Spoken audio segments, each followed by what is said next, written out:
ஒன்றும் வாழ்க்கையில் இல்லாத நமக்கு, சமூகத்தில் பின்தங்கிய நமக்கு உதவி செய்து, கல்வியறிவில்லாத நமக்கு கல்வியை கொடுத்து, பொருளாதாரத்திலே ஒன்றுமே இல்லாமல் இருந்த நமக்கு பொருளாதாரத்திலே வலுப்படுத்தி, மருத்துவத்திலே மிகவும் பின்தங்கியிருந்த நமக்கு மருத்துவமனைகளை கொடுத்து, அவள் எல்லாரும் கிறிஸ்துவை நிலைநாட்டினார்கள்.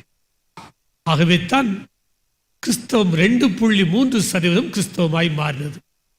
ஆனால் 1921 அசம்பிளி ஆஃப் காட் சர்ச் உருவானது.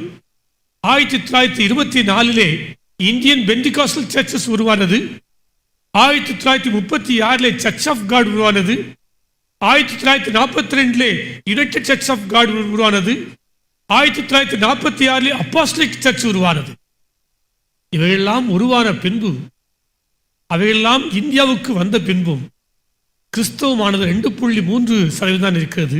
ஆனால் திருச்சபைகள் எல்லாம் பெருகிவிட்டது. எப்படி பெருகிறது?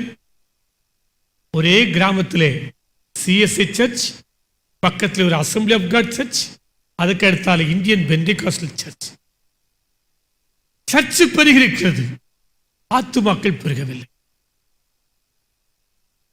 ஒரே திருச்சபையில் உள்ள ஆடுகளை பிடித்து அடுத்த திருச்சபையிலே கட்டியாச்சு. அங்கிருந்து களவு செய்து அடுத்த திருச்சபையில் கட்டியாச்சு.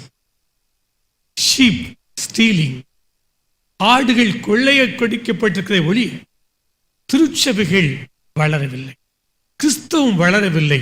கிறிஸ்து அறிவிக்கப்படுவது என்பது மிக குறைவாக இருக்கிறது. ஆகவே இன்றைக்கு நம்ம சிந்திக்க வேண்டிய காரியம், திருச்சபையிலே ஏன் இவ்வாறு செயலாற்றிக் கொடுக்கிறது?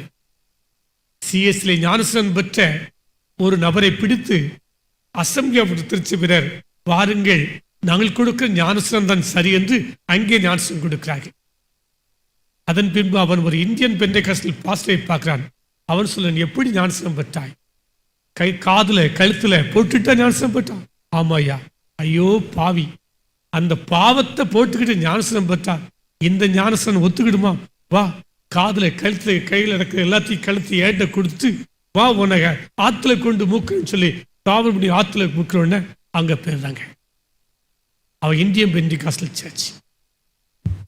ஆகவே இந்த ஞானஸ்நானம் தான் கொடுக்கப்பட்டு கொண்டிருக்கிறது. இது இங்கு மாத்திரமல்ல, மிஷனரி ஸ்தாபனங்களை எடுத்துக்கொள்ளுங்க.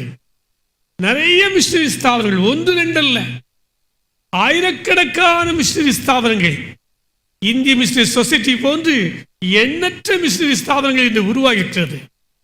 மிஷனரிகள், லட்சக்கணக்கான மிஷனரிகள், மிஷன் ஸ்தாபனத்துக்கு கோடிக்கணக்கான பணங்கள் கொடுக்கப்படுகிறது. ஒவ்வொரு மேகசின் பார்த்தால் ஞானஸ்நானம் பெற்றிருக்கார்கள் சொல்லப்படுகிறது. ஒருவரை கொண்டு ஞானஸ்நானம் கொடுக்கிறோம். அதே நபரை பிடித்து இன்னொரு மிஷனரி ஸ்தாபனத்தில் அவரும் ஞானஸ்நானம் கொடுக்கிறான். அதன் பின்பு இன்னொருத்தருக்கும் ஞானஸ்நானம் கொடுக்கிறான். ஒரே ஞானஸ்நானத்தை பெறுவதற்கு பதிலாக ஒரே நபர் 3 ஞானஸ்நானம், 4 ஞானஸ்நானம். இது மிகப்பெரிய திருட்டு வேலை நடைபெற்றுக் கொண்டு, ஞானஸ்நானம் என்ற பெயரில் மிஷனரி ஸ்தாபனங்கள் பண்ணுகிற வேடிக்கைகளும் திருச்சபைகள் பண்ற வேடிக்கைகளும் பார்த்தால் ஏறக்குறைய கிறிஸ்தவர்கள் 2.3 கிறிஸ்தவம் அல்ல, 23% கிறிஸ்தவர்கள் இருக்க வேண்டும்.